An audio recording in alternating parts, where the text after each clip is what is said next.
오늘은 특별 순서가 하나 마련이 되어 있습니다. 우리 교회 이제 성도님들이 우리도 좀 찬양 좀 해야 되겠다 해가지고 찬양단이 발족이 되었습니다. 그래서 오늘 찬양단이 특별 찬양을 하는 시간 좀 갖도록 하겠습니다. 예.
내 영혼이 급히 깊은 데서 맑은 가락이 울려나네.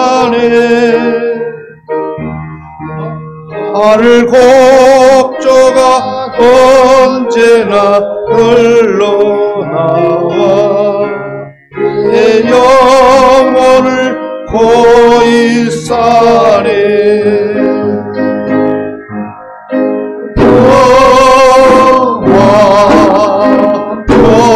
평화로다 하늘 위에서 내려오네.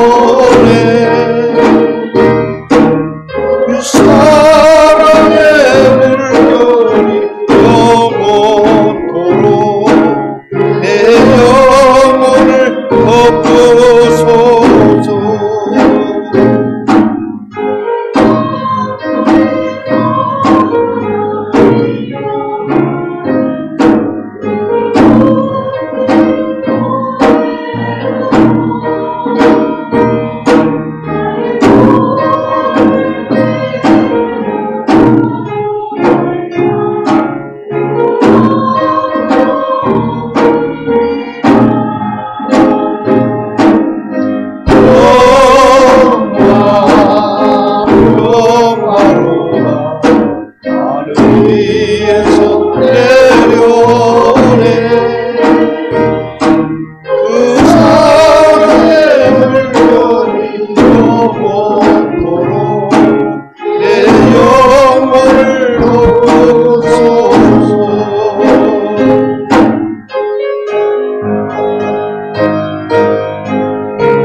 이 땅 위에 험한 길 가는 동안 내 평화가 어디 있나.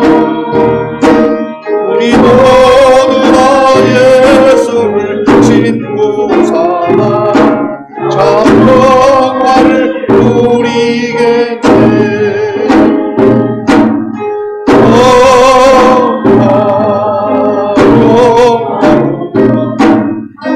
위에서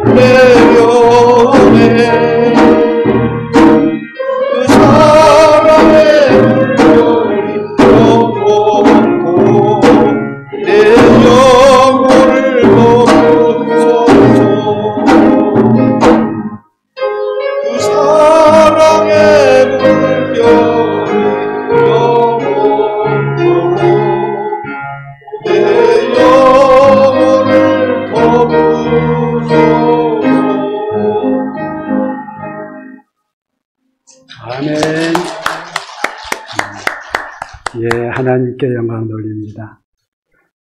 앞으로 자주 찬양해 주시기 바랍니다. 예, 하나님 말씀 우리 함께 보도록 하십시다. 오늘 우리가 함께 볼 하나님의 말씀은 누가복음 23장 26절로 31절 말씀입니다.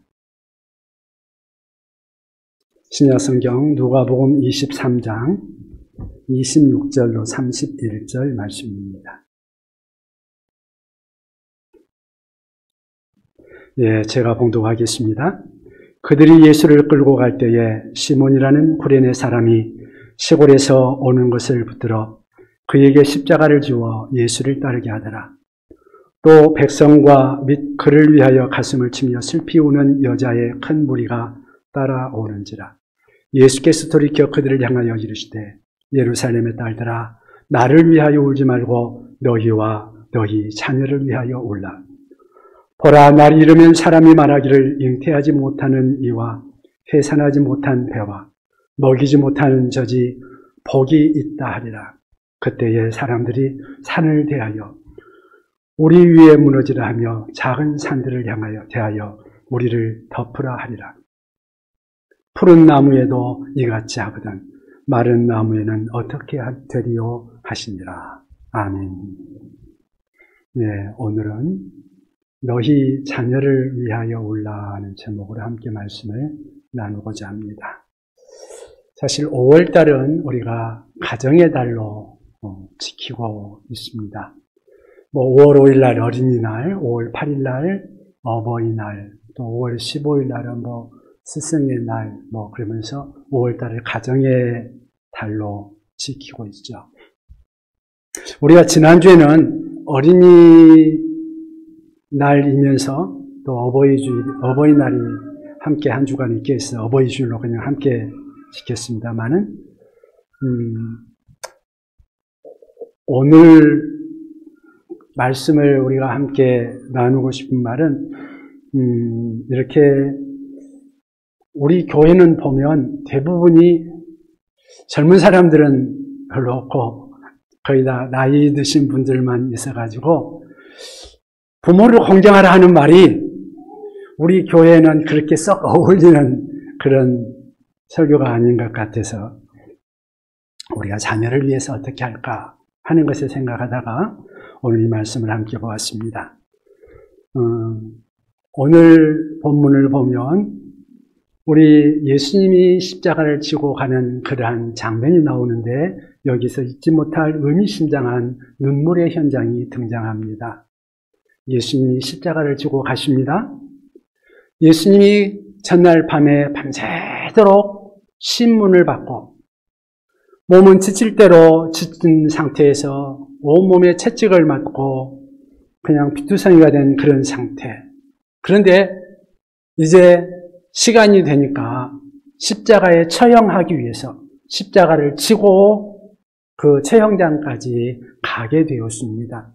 그 당시의 법이 십자가에서 처형당하는 사람들은 사형수가 자기 사형틀을 메고 가게 되어 있었습니다. 그런데 예수님은 몸도 그렇게 건장한 것도 아니고 또 밤새도록 고통을 당했으니까 얼마나 힘드시겠습니까?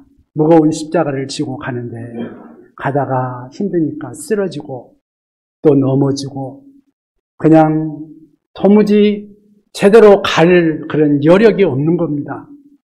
지고 갈 힘이 없어 보입니다. 로마 군병들이 끌고 가는데 이렇게 가다가는 어느 날 어느 시간에 거기까지 사형장까지 갈지 모르겠어요. 그러니까 안 되겠다. 그래서 한 가지 조치를 취합니다. 26절을 같이 한번 읽어볼까요? 26절 같이 읽겠습니다. 그들이 예수를 끌고 갈 때에 시몬이라는 구레네 사람이 시골에서 오는 것을 붙들어 그에게 십자가를 지워 예수를 따르게 하더라. 도무지 이렇게 해서는 우리가 지금 빨리 해치워야 되는데 못하겠으니까 한 사람 그냥 강제로 너 이리 와 해가지고 예수님 십자가를 대신 지고 가게 한 겁니다.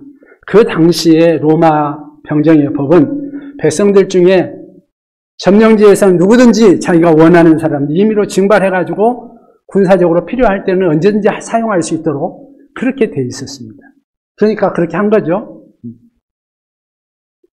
예수님은 힘겹게 십자가를 지고 가시다가 잠시 십자가를 벗은 후에 주변을 둘러보십니다. 그리고 뒤를 돌아보니까 적지 않은 여인들이 예수님의 뒤를 따르며 울고 있는 것입니다. 어떤 사람들은 슬퍼서 울고, 어떤 사람들은 안타까워서 울고, 어떤 사람들은 그동안 주님께 받았던 사랑에 감사해서 울고, 어떤 사람들은 어떻게 이럴 수가 있느냐, 저렇게 훌륭하고 선하신 분, 좋으신 분을 어떻게 저렇게 고난을, 저렇게 십자가를 지을 수가 있단 말인가 하면서 분개하면서 우는 사람도 있었을 것입니다. 이 대목에서 그거를 보는 상황 속에서 어찌 눈물을 흘리지 않을 수 있겠습니까? 그런데요, 그때 이 모든 광경들을 지켜보던 예수님께서 아주 의미심장하신 말씀을 하십니다. 우리 28절을 같이 한번 읽어볼까요? 28절 같이 읽습니다. 예수께서 돌이켜 그들을 향하여 이르시되 예루살렘의 딸들아 나를 위하여 울지 말고 너희와 너희 자녀를 위하여 울라. 아멘. 예수님 보면 눈물 나오죠. 그런데 예수님이 나를 위하여 울지 말라고 하십니다. 예수님을 보면서 예수님의 그 모습이 우리의 마음속에서부터 속에서부터 흘러나오는 그러한 눈물이 있는데 어쩌면 그것은 당연한 것일 것입니다. 그런데 예수님께서는 말하기를 너희들 나를 위하여서는 울 필요 없다. 왜요? 사실 우리 예수님께서는 지금 죽임을 당할 것이지만 다시 살아나실 것을 아시잖아요.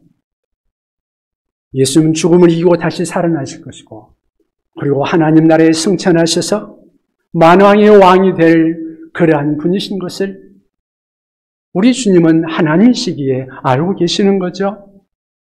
그런데 그 예수님께서 지금 돌아보니 울고 있는 그 여인들의 자녀들의 모습이 너무 안타까운 것입니다. 내가 너희의 자녀를 보니 너희들의 자녀들의 미래가 보통 힘들고 어려운 일이 아니구나. 지금 울지 않으면, 지금 땅을 치고 우리 하나님 앞에 눈물로 기도하지 않으면 나중에는 땅을 치고 통곡해도 이미 늦어버리는 무언가가 있다는 것입니다. 그런데 중요한 것은 예수님의 이 여인들을 향한 당부의 말씀이 그들을 위해서 하는 그것으로 끝나는 것이 아니라 오늘 우리에게도 그대로 적용되고 있다는 사실입니다. 사실 우리가 신앙생활을 하면 할수록 우리 예수님 생각하면, 예수님의 십자가를 생각하면 감사의 눈물이 나오지 않습니까? 감사의 눈물 안 흘려봤나 봐요. 예수님을 믿으면서 예수님의 십자가에 감사의 눈물을 흘려본 사람이라면 예수님의 십자가의 은혜를 아는 사람이라고 생각합니다. 주님의 은혜에 감사하고 그 십자가에 감사해서 눈물을 흘리며 그때 자연스럽게 따라오는 내 마음의 고백이 뭡니까? 주님, 내가 주님을 따르겠습니다. 주님, 내가 주님 기뻐하는 일을 하겠습니다. 내가 주님을 섬기겠습니다. 그런 마음이 내 속에서 나도 모르게 자연스럽게 흘러나오는 거죠. 예, 그런 은혜 여러분들에게 더욱 풍성해지기를 바랍니다. 그런 것은 우리에게 많을수록 좋아요. 그런데요, 이런 고백을 우리 주님이 기뻐 받으시면서도 우리들에게 여전히 하시는 말씀이 있습니다. 너희 자녀를 위하여 울라. 오늘 우리가 이 가정의 달에 어버이 주일에 또 어린이날을 지나면서 함께 생각해 볼 것. 너희 자녀를 울라고 말씀하신 우리 주님의 말씀. 왜 자녀를 위하여 울라고 하셨을까요? 예, 첫째는 다가오는 고난의 시대 때문에 그렇습니다. 다가오는 고난의 그 시대를 생각하니까 우리 예수님께서 말씀하고 있는 것입니다. 여러분, 과거의 이스라엘 사람들은 최대 불행한 것은 자녀를 낳지 못하는 것이었습니다. 대가 끊기고 자기 그 기업의 대가 끊기는 것, 그것을 가장 수치스럽게 생각을 했죠. 그러니까 성경에 보면 아브라함이 100세가 돼서 아들을 낳으니까 얼마나 기뻐합니까? 아들을 낳지 못해서 계속 고민을 하다가 아들을 낳으니까 그렇게 기뻐하는 모습, 우리 성경에서 보잖아요. 성경에 보면 또 자식이 없었던 한나가 늘 성전에 갈 때마다 눈물을 흘려 기도하고 애통하는 그런 모습. 그래서 나중에 하나님의 은혜를 입어서 그가 사무엘 선지자를 아들로 낳고 하는 그러한 모습들 우리가 보게 됩니다. 그만큼 그 시대는 자식을 귀하게 여겼습니다. 그런데 오늘 예수님의 말씀은 아주 특이한 말씀을 합니다. 우리 예수님이 뭐라고 말씀하시는가? 29절을 같이 한번 읽어볼까요? 29절 읽겠습니다. 보라, 날이 이르면 사람이 말하기를 잉태하지 못하는 이와 해산하지 못한 배와 먹이지 못한 젖이 복이 있다 하리라. 아멘. 뭔 말이에요? 무자식 상팔자라는 거 아니겠어요? 요즘은 애들을 일부러 안 낳으려고 하는 사람들이 많습니다만은 여러분, 예수님께서 이 말씀하신 이유는 과연 무엇일까요? 사람들이 아이를 낳지 못한 사람이 오히려 복이 있다고 말하는 것, 그것은 돈이 없어서 키울 수 없어서 그랬을까요? 아니면 키우기가 너무 힘들어서요? 그건 아니겠죠. 고난의 때가 다가온다는 것입니다. 지금 다가오는 고난의 때가 있으니까 그 고난의 때에 너희 자녀들이 고통당하는 그 모습을 보면서 슬퍼할 생각을 하니 자녀 없는 것이 차라리 복되겠다. 그렇게 말할 정도입니다. 여러분, 우리는 보통 지금은 힘들어도 시간이 좀 지나면 막연하게나마 우리 마음속에 생각하기를 좀 더 나은 내일이 기다리고 있겠지. 그런 생각을 하지 않습니까? 좀 과학이 발달하면, 과학 문명이 발달하고 삶의 환경들이 좀 더 발달해지면 좀 더 살기 좋은 그런 세상이 오겠지.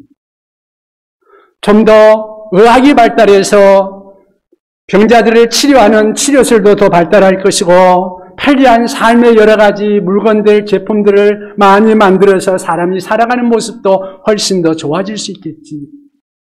그래서 이제는 외국에도 자유롭게 다니고 이제는 달나라도 그냥 여행 삼아서 다녀오는 그런 날도 오겠지. 실제로 그럴 것 같기도 합니다. 그런 날이 올 수도 있겠죠. 그러나 여러분, 우리가 여기에서 한번 생각해 볼 것은 우리의 가치관의 측면에서는 좀 다른 차원에서 접근할 수 있다는 것이죠. 여러분, 오늘보다 내일이, 먼 훗날이 윤리적으로, 도덕적으로 더 건강해질까요? 정감 넘치고 사랑이 풍성하고 더 행복한 그러한 삶을 살아갈까요?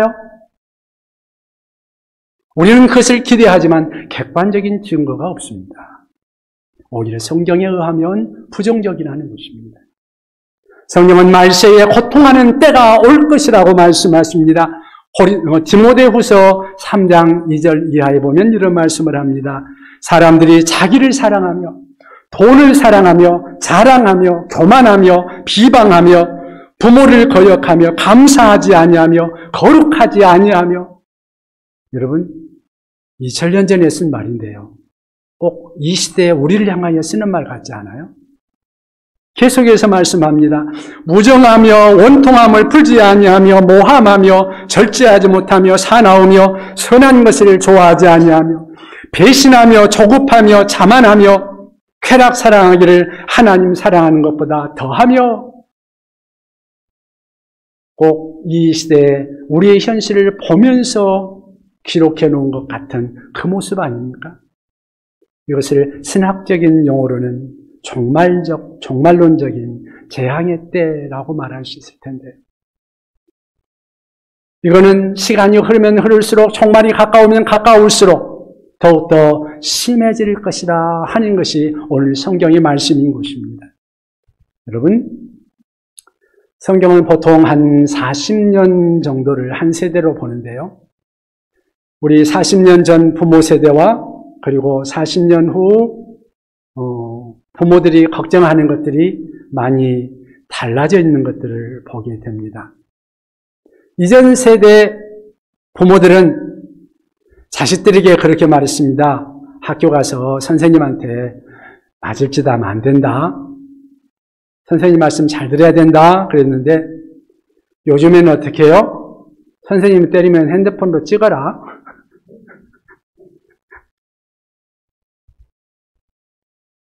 전 세대에는 어른들이 묻거든 어른들한테는 공손해야 된다. 그렇게 가르쳤죠. 지금은 어때요? 야, 이상한 사람들, 모르는 사람들은 절대 아는 체 하면 안 된다. 믿으면 안 돼. 전에는 힘들어하는 친구들이 있으면 잘 도와줘야 된다고 했습니다마는, 야, 너 친구 도울 시간이 어딨냐? 네 공부나 열심히 해라. 옛날에는 널 낳은 조국을 잊어버리지 말라 그랬는데 요즘에는 야, 조국이 밥 먹어주냐? 이민 가면 그만이지 하는 그런 생각을 하는 사람도 늘어가는 것 같습니다. 여러분, 점점 더 가치관이 해체되어 가고 점점 더 이기적이고 사람들 가운데 싸움과 다툼이 점점 더 심해지는 것 같습니다. 왜 세상이 이렇게 힘들어지고 타락하고 있는 걸까요? 거기에 대해서 성경은 이렇게 말합니다. 요한계시록 12장 12절에 있는 말씀인데요. 그러므로 하늘과 그 가운데에 거하는 자들은 즐거워하라. 그러나 땅과 바다는 화 있을진저 이는 마귀가 자기의 때가 얼마 남지 않은 줄을 알므로 크게 분내어 너희에게 내리갔음이더라 하더라. 마귀가 자기 때가 얼마 남지 않은 줄을 알고 분내어서 내려갔다. 그러니까 땅과 바다는 화가 있을 것이다. 마귀가 공중 권세를 잡고 하나님을 거역하게 하고 세상 사람들로 하여금 하나님을 거역하고 사람과 사람 사이가 서로 거역하게 만들고 그래서 그 가운데서 미움이 생기고 다툼이 생기고 그 가운데서 전쟁과 전쟁이 끊이지 않는 그러한 상황들이 발생하게 한다는 것이죠. 그래서 세상은 점점 더 고통하는 세상이 될 것이다. 그렇다면 여러분 생각해 보십시오. 자녀들이 살아가야 할 때, 우리들이 자녀들이 살아가야 하는 그 때가 바로 고통하는 미래의 때라고 한다면 우리 부모가 해야 할 일은 무엇일까요? 그들을 위하여 울며 그들을 위해 하나님 앞에 기도하는 거 아닐까요? 우리의 자녀가 고통과 고난의 때를 잘 극복하고 하나님의 자녀다운 삶의 모습, 하나님으로부터 지혜와 능력을 얻어서 이 땅을 잘 살아갈 수 있는 정말로 하나님의 자녀다운 삶을 살아갈 수 있는 능력을 얻도록 하기 위하여서 우리 자녀들을 위하여 눈물로 기도하는 것이 우리의 사명이 아닐까요? 오늘 그런 의미에서 자녀를 위하여 울며 기도할 수 있는 우리가 될 수 있기를 바랍니다. 여러분, 우리가 우리의 자녀를 위하여 울어야 할 이유 두 번째는 불신앙으로 인한 심판 때문입니다. 심판이 있기 때문이다. 30절을 우리 다 같이 한번 읽어볼까요? 본문 30절을 같이 읽어보겠습니다. 그때에 사람이 산을 대하여 우리 위에 무너지라 하며 작은 산들을 대하여 우리를 덮으라 하리라. 아멘. 예수님께서 하신 말씀입니다. 여기서 그때라고 말하고 있는데 그때는 어느 때일까요? 하나님의 심판하는 때. 하나님이 심판하는 그날에 얼마나 두렵든지 참으로 떨리고 고통스러운 그러한 순간이 올 거라는 겁니다. 너무 힘들어서 피할 수만 있으면 좋겠는데 피할 수도 없는 그러한 심판, 그 고통, 그래서 부르짖는 겁니다. 산들아 무너져 내려라. 작은 산들아 나를 덮어버려라. 차라리 죽는 것이 낫겠다. 그런데 그 고통의 표현을 이렇게 하고 있는 것입니다. 그만큼 환난의 고통이 크다는 것이죠. 그런데 예수님의 이 예언은 역사 속에 그대로 이어졌죠. 주후 70년경에 그 로마의 티토 장군이 예루살렘을 침공해 와가지고 말 안 듣는 유대인들을 그냥 싹 쓸어버린 그런 사건이 나오죠. 로마 군인들이 와가지고 예루살렘을 점령하는데 무참하게 짓밟아 버렸습니다. 그 웅장하던 예루살렘 성전을 완전히 무너뜨려 버리고 그리고 예루살렘 성을 다 무너뜨려 버렸습니다.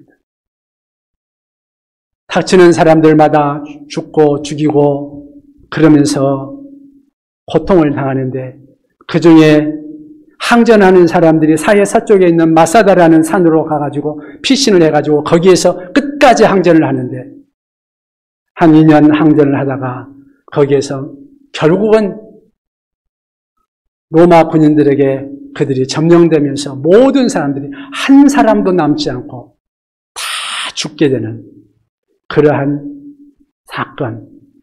그것이 바로 우리 예수님께서 예언하신 이 예언의 말씀이 응하는 그러한 부분과 맞닿아 있습니다. 참으로 참담한 최후죠. 그런데요, 누가복음 19장 41절에 보면 예수님께서 그 전에도 제자들과 함께 예루살렘 성전을 보면서 우시면서 예언하신 말씀이 나옵니다. 거기에 보면 날이 이를지라 내 원수들이 토둔을 쌓고 너를 둘러 사면을 가두고 또 너와 및 그 가운데에 있는 내 자녀들을 땅에 메어치며 돌 하나도 돌 위에 남기지 아니하리니 이는 내가 보살핌 받는 날을 알지 못함을 인함이니라. 이 말씀대로 예루살렘이 철저하게 파괴되어 버렸습니다. 그 말씀 그대로 이루어졌습니다. 여러분, 우리 예수님께서 사실은 이 말씀을 하시면서 우리들에게 말씀해주고 있는 이 내용들을 우리가 보면서 저는 제 핸드폰이 울리는 줄 알고 깜짝 놀랐습니다. 저는 제 핸드폰은 방해 금지를 해놨는데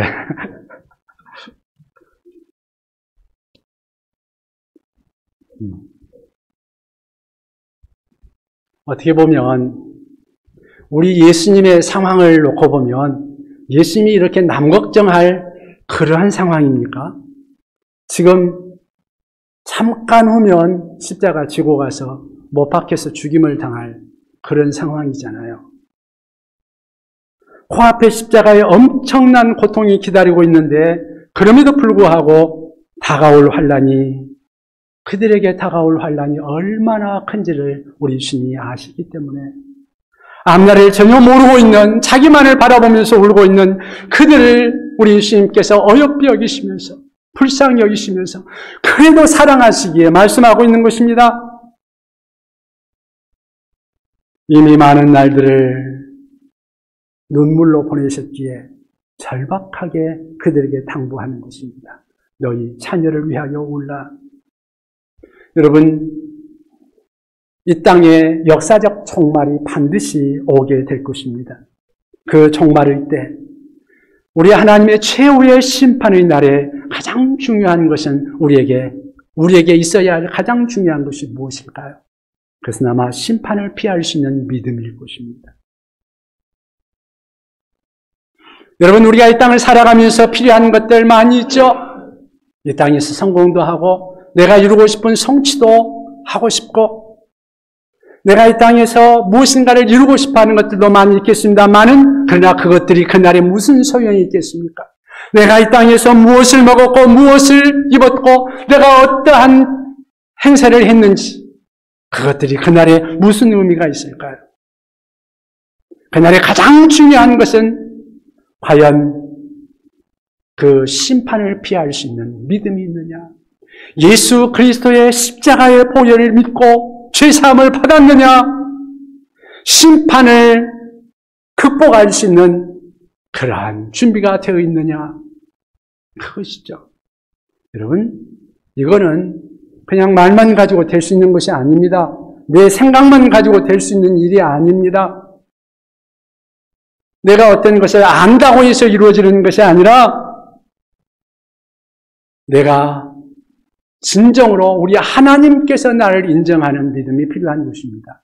여러분, 내가 아무리 하나님을 안다고 하고 내가 예수를 믿는다고 해도 하나님이 나를 몰라 그러면 끝이에요. 안 그렇습니까? 내가 윤석열 대통령 잘합니다. TV 보여서 늘 보니까 알죠. 나 잘한다고 다른 사람이 물어보면 대통령 알지. 그러는데 윤 대통령한테 가가지고 정혜성이 압니까? 그러면 그 사람이 누군데요? 그럴 거예요. 여러분, 우리가 믿는 믿음은 하나님이 인정하는 믿음이어야 합니다. 하나님이 나를 하나님의 자녀로 인정해야 진실한 믿음이에요. 우리가 예수 그리스도를 나의 구주로 확실하게 믿을 때 우리 주의 성령이 우리 안에 임하시고 우리가 그 믿음으로 변화받는 것입니다. 그 믿음을 우리 하나님께서 인정하시고 하나님의 자녀로 삼으시는 것입니다. 그래서 우리가 우리 하나님의 심판을 피할 수 있도록 하기 위해서 우리 하나님께서 우리에게 예수 그리스도를 보내주신 것입니다. 요한복음 3장 17절 18절에 그런 말씀하십니다. 하나님이 그 아들을 세상에 보내신 것은 세상을 심판하려 하심이 아니요 그로 말미암아 세상이 구원을 받게 하려 하심이라. 그를 믿는 자는 심판을 받지 아니하는 것이요 믿지 아니하는 자는 하나님의 독생자 이름을 믿지 아니하므로 벌써 심판을 받은 것입니다. 하나님이 그 아들 예수님을 보내신 것, 그 이유는 우리가 심판받지 않도록 하기 위해서, 우리를 구원하시기 위해서 보내셨다는 거예요. 그런데 믿지 않는 자는 어떻게 해요? 심판을 면할 수 없다는 것입니다. 여러분 자신을 한번 돌아보시기 바랍니다. 우리 자녀들의 성공과 우리 자녀들의 출생에 대해서 우리는 많은 관심을 갖고 있습니다. 그런데요, 그보다 더 우리 자녀들의 영혼에 대해서 관심을 가지고 계십니까? 우리 자녀들의 믿음이 성숙해지기를 위해서 여러분 관심을 갖고 계십니까? 만약에 그렇지 못하다면 우리도 다시 한번 우리 자신을 돌아보며 그 자녀를 위하여, 그 자녀의 영혼을 위하여, 믿음의 성숙을 위하여, 그들의 믿음 없는 것을 인하여 그들이 직면할 미래의 그 심판을 대하여 하나님 앞에 눈물을 흘려야 되지 않을까요? 오늘 우리 자녀들이 있을 그 미래를 위해 기도할 수 있는 우리가 될 수 있기를 바랍니다. 여러분, 자녀를 위하여 울어야 할 이유 세 번째는 눈물이 가져다 줄 새날의 희망 때문에 그렇습니다. 예수님께서 이 땅에 계실 때 눈물을 흘리셨죠. 때로는 슬퍼서 안타까워서. 그러나 그 이상의 기도의 눈물이 있는데요. 히브리서 5장 7절에 보면 예수님께서 이렇게 말씀하십니다. 이렇게 기도하셨다고 말씀합니다. 그는 육체에 계실 때에 자기를 죽음에서 능히 구원하실 이에게 심한 통곡과 눈물로 간구와 소원을 올렸고 그의 경건하심으로 말미암아 들으심을 얻었느니라. 여러분, 예수님의 눈물은 기도였습니다. 눈물의 기도가 십자가를 감당할 수 있게 했고요. 그 눈물의 기도가 예수님이 십자가의 길을 갈 수 있었을 뿐 아니라 그 십자가로 말미암아 우리가 구원받는 그런 자리까지 오게 하지 않았습니까? 여러분, 자녀가 아직도 신앙생활에 방황하고 있다면, 믿음이 약하다면 그 자녀를 위해서 기도할 수 있기를 바랍니다. 눈물로 우리 하나님 앞에 호소할 수 있기를 바랍니다. 기도가 능력이 되고 기도가 희망이 될 줄로 믿습니다. 우리 기독교 사회에 유명한 족적을 남긴 어거스틴이라는 분이 계십니다. 17살에 집에서 나와서 객지 생활을 하는데 사생아를 낳고 또 거기에다가 만이교라는 이단에 빠져가지고 방황하고 있었습니다. 나름대로는 잘 나간다고 큰소리 치면서 자신있게 살고 있었는데 어머니 모니카의 입장에서 볼 때는 어머니는 신앙생활을 잘하고 있었는데 이 자식을 볼 때 너무너무 괴로운 거예요. 안타까운 거예요. 그런데 어느 날 교회에서 말씀을 듣는데 목사님이 눈물로 기도하는 자녀는 결코 망하지 않는다는 말씀을 하시는 것입니다. 그 말씀이 가슴에 확 다가와서 그때부터 어거스틴이 기도합니다. 눈물로 우리 하나님 앞에 기도하는데요. 마침내 어거스틴이 주께로 돌아옵니다. 그리고 교회사에 위대한 족적을 남깁니다. 우리가 신앙생활하고 있는 신앙생활의 어떤 기독교 교리의 기초적인 틀이 어거스틴에 의해서 거의 다 다져졌습니다.